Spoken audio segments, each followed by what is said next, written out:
창세기 11장. 온 땅의 언어가 하나요 말이 하나였더라. 이에 그들이 동방으로 옮기다가 신할 평지를 만나 거기 거류하며 서로 말하되, 자, 벽돌을 만들어 견고히 굽자 하고, 이에 벽돌로 돌을 대신하여 역청으로 진흙을 대신하고, 또 말하되, 자, 성읍과 탑을 건설하여 그 탑 꼭대기를 하늘에 닿게 하여 우리 이름을 내고 온 지면에 흩어짐을 면하자 하였더니, 여호와께서 사람들이 건설하는 그 성읍과 탑을 보려고 내려오셨더라. 여호와께서 이르시되, 이 무리가 한 족속이요 언어도 하나이므로 이같이 시작하였으니 이후로는 그 하고자 하는 일을 막을 수 없으리로다.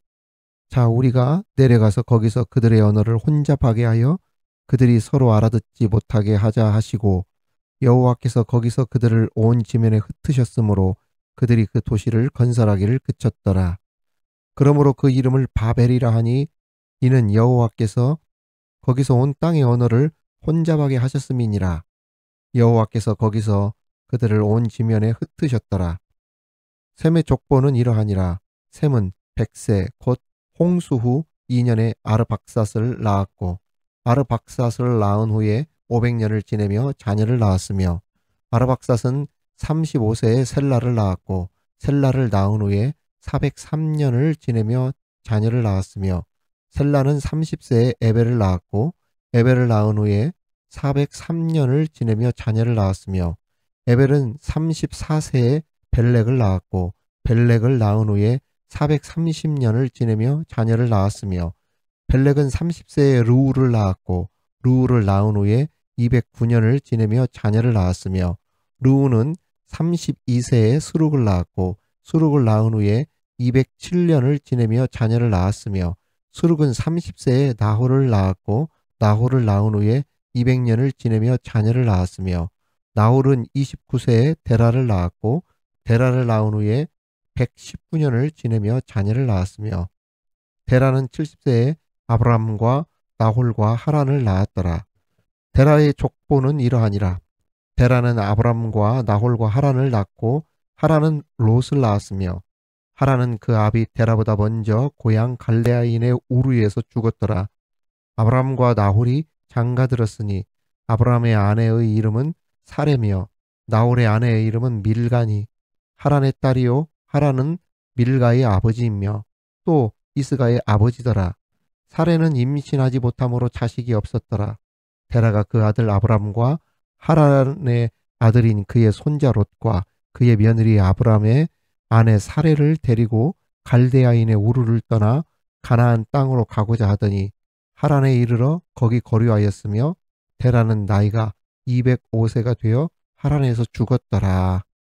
아멘. 사랑하는 우리 구독자 여러분, 말씀의 갈급함으로 우리 채널을 찾아주신 우리 방문객들, 주님의 이름으로 축복합니다. 자, 오늘 또 창세기 11장의 말씀으로 함께 그 은혜를 나누도록 하겠습니다. 창세기 11장 하면 바벨탑 사건으로 유명한 이야기 아닙니까? 자, 그 내용이 우리에게 주시는 오늘의 그 말씀의 은혜가 무엇인지, 교훈은 무엇인지 살펴보면서 그 은혜를 함께 나누도록 하겠습니다.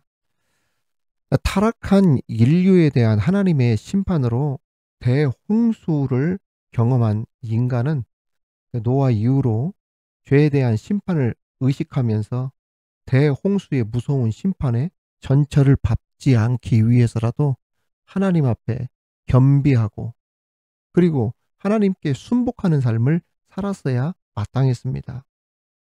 그런데 여러분, 인간이 어떤 존재입니까? 그저 그 나약하고 부족하기 그지없는 존재잖아요. 하나님이 언약하신 대로 모든 인류가, 인간이 각기 다른 언어와 문화와 나라와 민족을 이루면서 전 세계로 흩어져 생육하고 번성하기 시작했는데, 문제는 인간이 하나님의 은혜로 말미암아서 다시 인간 사회와 그런 문화 그리고 모든 것들을 활동하면서 번성시키고 그랬는데, 점차 안정된 생활을 하게 되자 어떻게 되었어요? 하나님을 다시 거부하고 하나님을 멀리 떠나게 되어졌잖아요.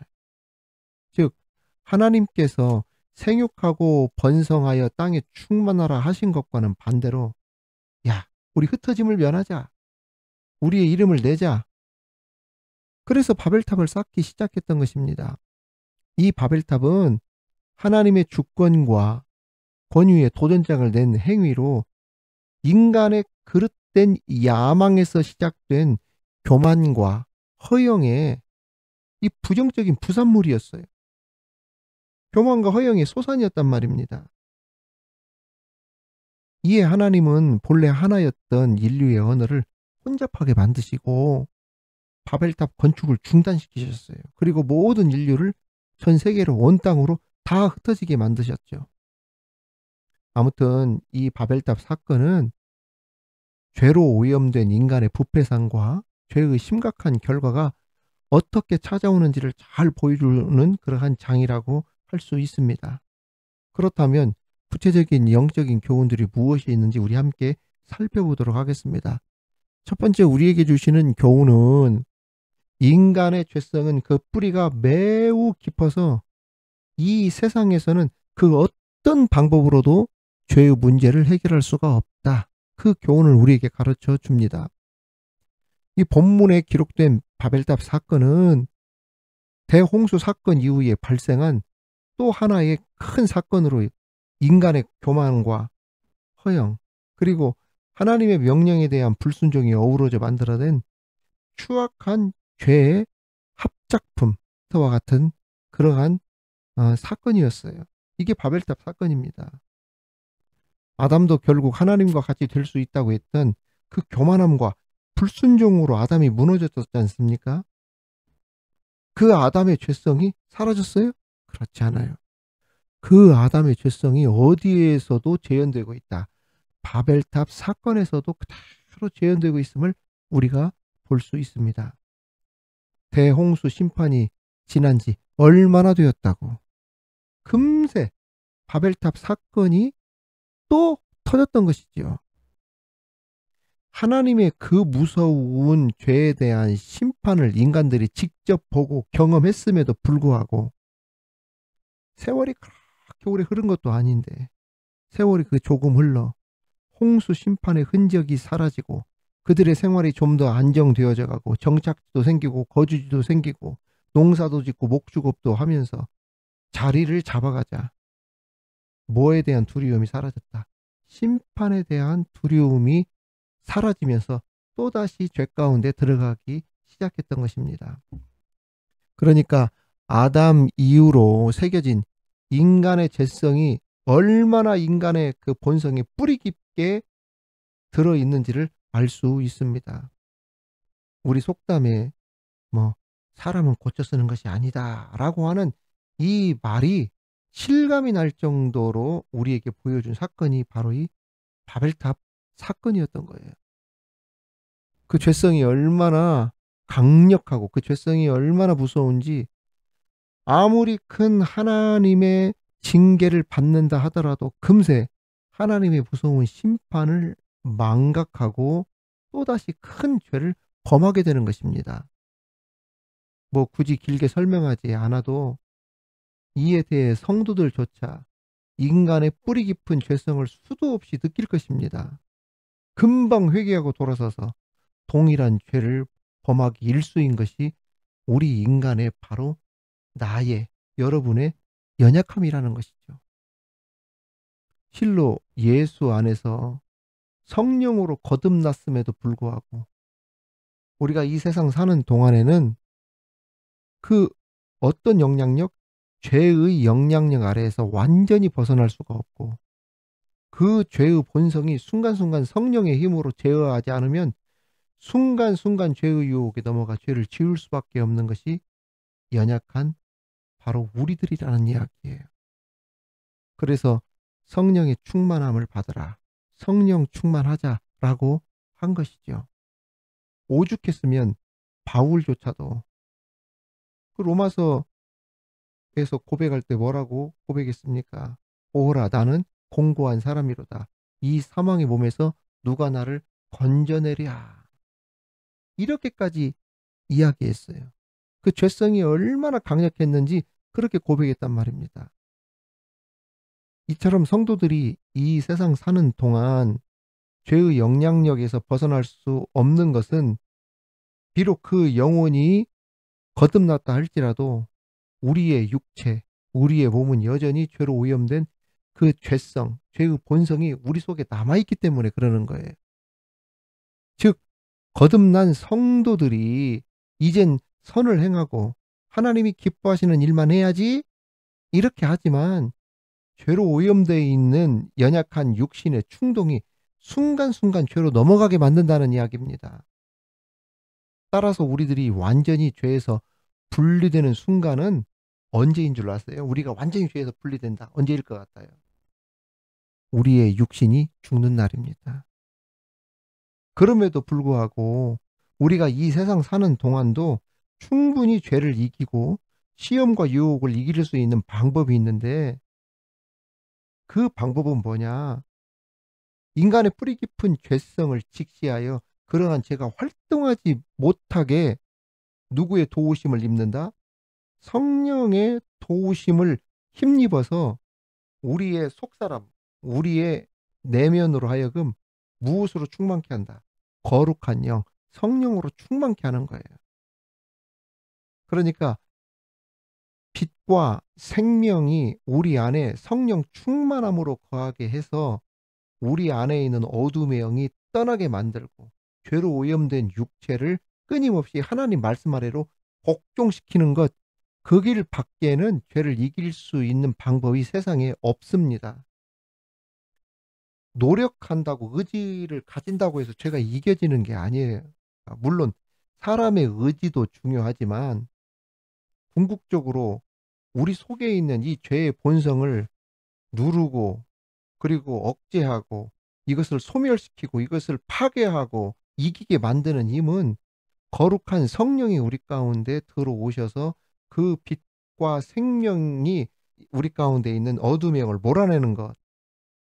그래서 우리들이 항상 뭐라고 얘기합니까? 성령 충만으로 성령 충만으로 뜨겁게 뜨겁게 말씀 충만으로 말씀 충만으로 강하게 강하게 그렇게 우리가 이야기를 하는 것이죠.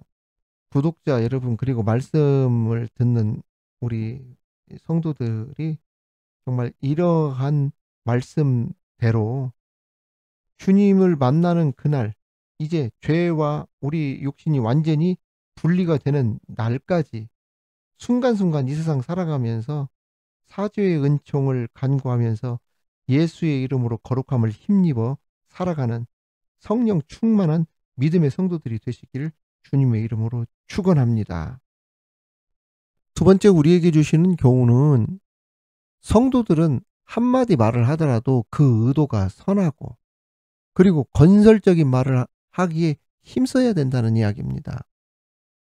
3절 4절에 보면 노아 홍수 이후 아라랏산에서 동방으로 옮겨가다가 시날 평지에 이르러 사람들이 거기에서 거하면서 서로 말하며 서로 말하되라고 이렇게 기록이 되어 있습니다.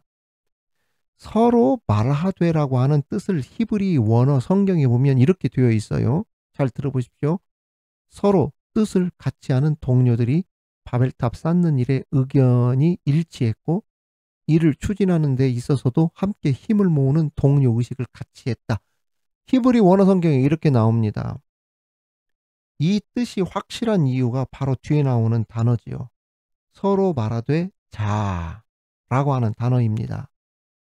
여기 보면 자라고 하는 이 말은 히브리 말로 하바라고 하는 그러한 단어인데 바벨탑을 쌓는데 벽돌을 굽고 역청을 사용하여 쌓는 고되고 어려운 작업을 하는 데 있어서 격려했다는 뜻이에요. 즉 하나님이 원하지 않는 일에 대해서 하나님을 거역하고 악을 도모하는 일에 서로 부추겼다. 악한 일에 장려했다. 하나님이 기뻐하시지 않는 일인데 서로 박수를 치면서 용기를 주었다. 힘을 실어줬다. 이 뜻입니다. 이게 하바예요. 자라고 하는 뜻입니다. 성도 여러분, 좋은 일에 함께하고 선한 일에 의견이 일치하고 아름다운 일을 추진하는 데 힘을 모으고 동료의식을 가져야지, 이건 아닌데 하면서도 분위기를 몰아간다고 아무 말도 못하고 끌려다니고 나중에 가서 후회하고, 그리고 악한 일인 줄 알면서도 거기에 동조하고, 아닌 걸 알면서도 동조하고 끌려다니는 일들이 있지 않습니까? 여러분, 그래요 안 그래요? 어떤 한 사람이 의견을 냈어. 근데 그 사람이 고집이 있어. 자꾸 하려고 해. 근데 여러 사람이 볼 때는 그게 아니야. 그런데 그 고집을 못 꺾고 거기에 끌려간다는 말이지. 그리고 나중에 가서는 후회하고. 그러지 말라는 이야기예요. 먼저는 성도들은 의도가 선해야 되고, 그리고 말을 할 때 긍정적이고 건설적인 의견과 말을 나누는데 힘써야지. 하나님이 원하지 않는 바벨탑 쌓는다고 야 탑을 하늘에 쌓게 하자, 그중에는 이것이 아닌 걸 안 사람들도 많았을 거예요. 아, 이렇게 하면 하나님이 기뻐하시지 않을 텐데, 분명히 있었을 거예요. 아니, 많았을 겁니다. 그런데도 동조하잖아요. 아무 말 하지 않으면 동조하는 거나 똑같은 것이 되어버립니다. 어떤 부당한 일을 우리가 공동체 안에서 보거나 그런 일을 도모하려고 추진하려고 하는 어떤 사람이 있어서 여러 사람들이 볼 때 아, 이건 아닌데, 하나님이 기뻐하시는 일이 아닌데 라고 그런 판단이 서거나 확신이 들면 가만히 있지 말고 선한 의도를 가지고 함께 모여 건설적인 목소리를 내라는 것이지요. 여러분, 가만히 있으면 그와 동조하는 꼴이 되어버리기 때문입니다. 가만히 있으면 안 된다는 이야기예요. 결국에는 하나님이 원치 않는 방향으로 가니까 하나님이 파괴시켜 버리셨잖아요. 바벨탑 못 쌓게 만들었어요. 사람들은 이렇게 쌓아야 부흥하고 이렇게 쌓아야 잘 되고라고 생각을 했는데 하나님은 그걸 원치 않으셨거든요. 의견이 일치되었다고 하더라도, 모든 사람들이 그것이 맞다 하더라도 바벨탑의 결과는 어떻게 되었습니까? 하나님이 그 성읍과 탑을 보려고 내려오셨다고 하셨고 결국 하나님이 그걸 무너뜨리셨어요. 한 언어를 쓰던 사람들에게 수백 수천의 언어로 나뉘어지는 정말 가슴 아픈 그러한 쓰디쓴 결과를 가져오고야 말았죠. 성도 여러분, 우리가 뭐 이런 말이 있어요. 착하고 충성된 종아. 그 반대가 어떤 종입니까? 게으르고 악한 종아라는 말이 있죠. 그런데 게으르고 악한 종보다 더 나쁜 종이 어떤 종인 줄 아세요? 악하고 부지런한 종이에요. 악하고 충성된 종. 정말 위험한 종입니다. 오늘날에도 세상 사람들 가운데 어떻게 하면 하나님을 대적할 것인지, 또 어떻게 하면 교회를 무너뜨릴 수 있을 것인지, 어떻게 하면 더 속여서 빼낼 것인지 절대 배워서는 안 돼요. 그런 사람들은 멀리 하는 것이 상책입니다. 이건 교회도 마찬가지예요. 서로 만나서 이야기할 때, 자, 우리 하나님이 기뻐하시는 일이 무엇인지, 이 일을 통해 하나님이 얼마나 기뻐하실 것인지, 선한 말, 건설적인 말, 세우는 말, 긍정적인 말, 허물을 덮어주고, 어? 사람이 살다 보면 한 번쯤 말로 실수할 수도 있는 것 아닙니까? 얼마나 답답하고 힘들었으면은 그렇게까지 이야기했겠나? 품어줄 수도 있는 것이죠. 그런데 그걸 못 참고 기회는 이때다 하고 너 한번 죽어봐라 하고 그렇게 한다고 한다면 결국에는 언젠가 후회하는 일들이 교회에서 하나둘 생길 수가 있다는 이야기예요. 교회는 만나면 자꾸 하나님이 기뻐하시는 일이 무엇인지 긍정적인 말, 건설적인 말, 세우는 말, 덮어주는 말, 힘 있는 말, 힘을 실어주는 말들을 많이 해야 돼요. 그렇게 해야 교회가 하나 되고 든든히 세워져 가는 그러한 교회가 되어지고 상처가 없는 교회, 그런 교회가 될 수 있다는 이야기예요. 오늘 이 말씀을 우리에게 주셨는데 이 말씀을 따라서 참 어쩔 수 없는 인간이구나. 내가 성령 충만 받아야 되겠다. 성령의 충만함으로 살아가는 우리 구독자들 되시기를 바라고, 그리고 내가 말 한마디를 내뱉더라도 참 내 의도가 선하고 건설적인 말, 세우는 말을 내가 해야 되겠다. 그래서 여러분들이 있는 곳이 직장이든 가정이든 교회든 그곳에서 정말 세워가는 걸림돌이 아니라 디딤돌이 되어서 정말 잘했다, 정말 말 그대로 칭찬 들을 수 있는 주의 종들이 다 되시기를 주님의 이름으로 축원합니다.